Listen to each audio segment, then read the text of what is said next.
Now, there are growing calls to end discrimination against women living with HIV/AIDS.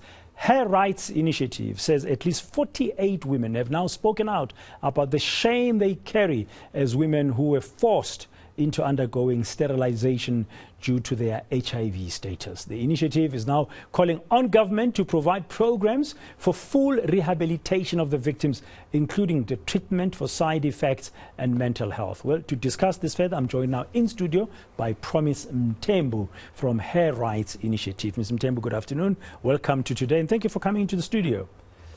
Thank you very much, Dan, and thanks to ENCA for taking interest on our issue. As part of your initiative, you've penned a letter to Matamela Ramaphosa, the President of the Republic. I read the letter a little bit earlier, a copy of the letter, and it's signed by a number of women. As we begin this interview, what is the key message you are sending to him? Okay, the key message we are sending to the President is that we're calling upon the President to set up a judicial commission that will look into the matters of compensation and redress for HIV-positive women who are victims of forced sterilization. And we say this because the United Nations Declaration on Torture, dictates that if there has been victims of torture, the state must set mechanisms for redress. This is Article 14.1. And also we are calling for the state president to, deploy mental health and other rehabilitation services to the women that are pitched at a high level because the women are victims of torture. So just take a step back now. How bad is this situation in South Africa, and what happens? I mean, is it mainly in public hospitals where we have found HIV-positive women who are being tortured? Yes, yeah, indeed. The women that we represent, Her Rights Initiative, and in collaboration with the Women's Legal Center, we represent now 85 HIV-positive men who are victims of forced sterilization. When we filed the report to the CGE, it was 48, and that number has since... That's the Commission for Gender Equality? Yes, yeah, that number has since doubled. We believe. Do you think it could be more than 85? Oh, yes, indeed. We believe that there are thousands, if not hundreds of thousands, women who have been forced into sterilization. We say this because the Human Sciences Research Council conducted a study which was looking at HIV stigma index in 2015, interviewed about 6,000 women and found that 7.6% of the women were forced into sterilization. At the time, there were 4.2 million women living with HIV in the country. That number has gone up, so we think it's hundreds of thousands out there. Yeah, just enlighten me, what lies behind this forced sterilization? Why, when we've got antiretrovirals in the country, when also we know that there's medication to prevent mother-to-child transmission, why are these public hospitals doing this kind of torture? We do not believe that it has much to do with HIV, the infection itself, because sterilizing someone does not save a life, right? And if someone is given birth to a child and, you don't want the person to fall pregnant because the person would die, if the person is going to die, the person is going to die, right? And if you want the person to avoid pregnancy, there are other options that you must give, the person, not to end the person's life. So we think it comes from racism, and it is not just HIV-positive women, it's black, poor, HIV-positive women. Of course, it comes with colonialism and apartheid. There was a specific policy in apartheid South Africa, on ending fertility of black women in urban areas, and it has, sort of passed to HIV-positive women. But this apartheid era approach is being practiced today in our public hospitals? Yes, yeah. We think it is racism, and we don't necessarily think it's the hospitals. We think it is the system, because the system does not, support reproduction of poor women. Okay, I started by asking you what is the key message you're driving the president, and you were very clear. But in reading your letter, you pointed a number of things you'd like him to attend to. For example, to immediately provide programs in terms of mental health treatment. You've mentioned that, and you want that judicial redress committee, or you said a commission. Yeah, that needs to be appointed. What are the other things that are important for your campaign?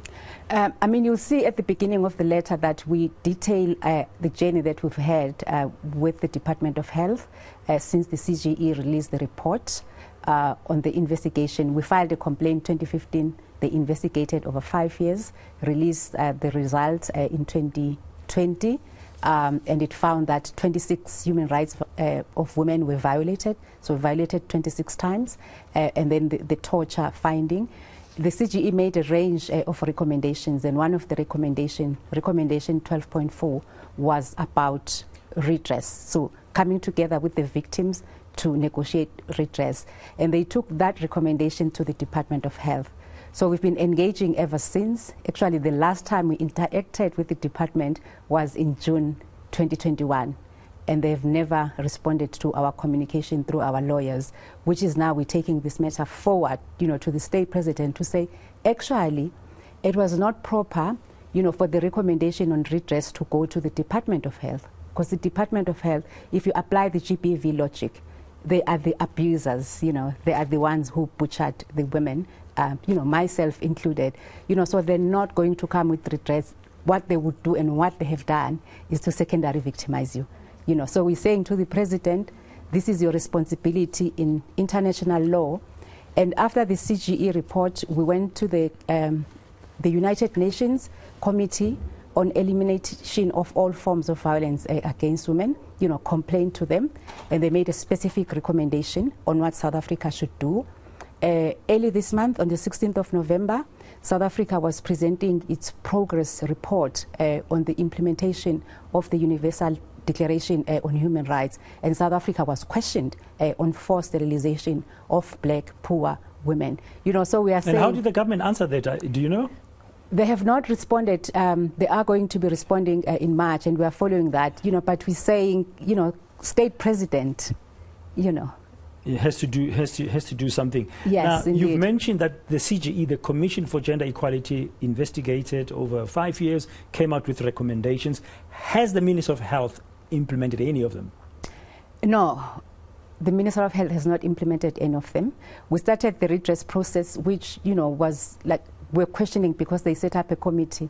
The recommendation says they must meet with us, they must work with us, consult with us. So the minister set up a committee, sort of wanted to understand, what is the workings of the committee, the TOR and all of that. We sent a 14-page letter, and then the department opted to rather have a meeting with the victims instead of responding to the letter.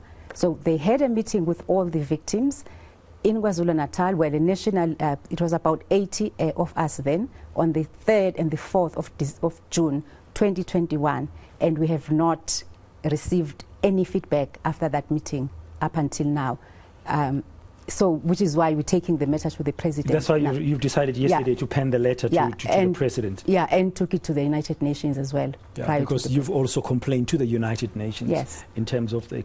So just to unpack this, are you able to explain what kind of comprehensive restitution package you would want to see coming out of that Judicial Redress Committee?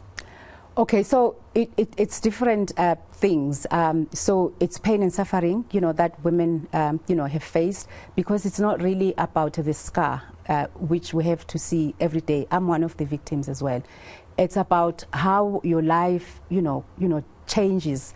I mean, for an example, there is currency infertility in our culture and context, so there are situations where the lobola has been revoked, there has been, divorce, people have been chased out of their homes, there's a sense of shame, and then these are not your ordinary operations, they are operations of violence, so there are major complications, and most of those have not been attended to. So it's the pain and suffering, and also constitutional damages, because 26 of our human rights were violated. And aren't you Were you not supposed to consent to anything like that happening if you wanted to be sterilized? I mean, there should be consent. So, but this case, there was coercion instead of consent. Yeah, there was forced and coercion, which is why it is... Yeah, I'm going to end this interview by asking you personally. I know this is not a personal campaign. Yeah. Okay, but you've mentioned a couple of times that you're also a victim of the forced sterilization. You've been violated, you've been tortured, and you've also, this kind of violence has been meted out against you. How have you been coping? Okay, I won't talk about myself directly. I'll talk about the 85 women that we represent. 32 of them, which is about 37%, are on mental health medication, as in psychiatric medication.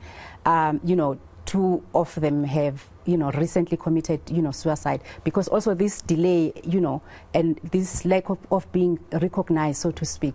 The president hosted a summit on GBV, for an example, you know, and this issue and this matter was not on the agenda. Yeah, and yet it's defined as the worst form of violence against women, and the president has like 85 women who are victims of torture who have come up, and it did not come up. And also there was a trigger of the woman who was, like, we call it a pit bull rant, right?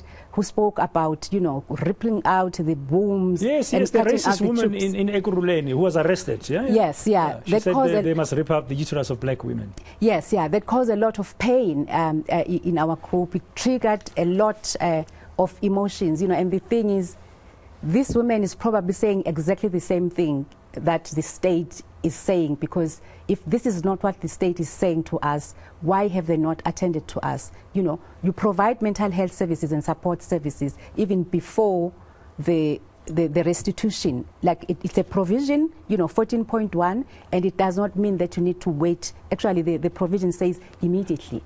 Yeah. You must do it immediately. I understand your reluctance to speak about yourself, and I respect it. But remember, your story matters. Yes. Especially when you are heading a campaign like this. That is my view. Your story matters. So sometimes the connection with the reality of the brutality will come out from your story. But thank you very much, Promise. We wish you well. We will touch base. I promise that. No pun intended, sorry. We will touch base with you to find out what is the response you'll get from Matamela Cyril Ramaphosa, the president you wrote to yesterday. Yeah, I'm not telling my story because I've told my story so many times. I haven't heard it. So you have not heard it. Heard it. It's not for my benefit, it's for the benefit of the viewers. But thank you very much for your time, and keep up the fight. It is a good fight that you are embarking on behalf of there's 85 of the black poor women who've been violated in the most brutal fashion by being coerced into sterilization simply because they were HIV positive. That was Promise Mthembu from Her Rights Initiative. She's leading this campaign. Yesterday, they penned a letter to the president. We'll have to wait and see how he responds to that.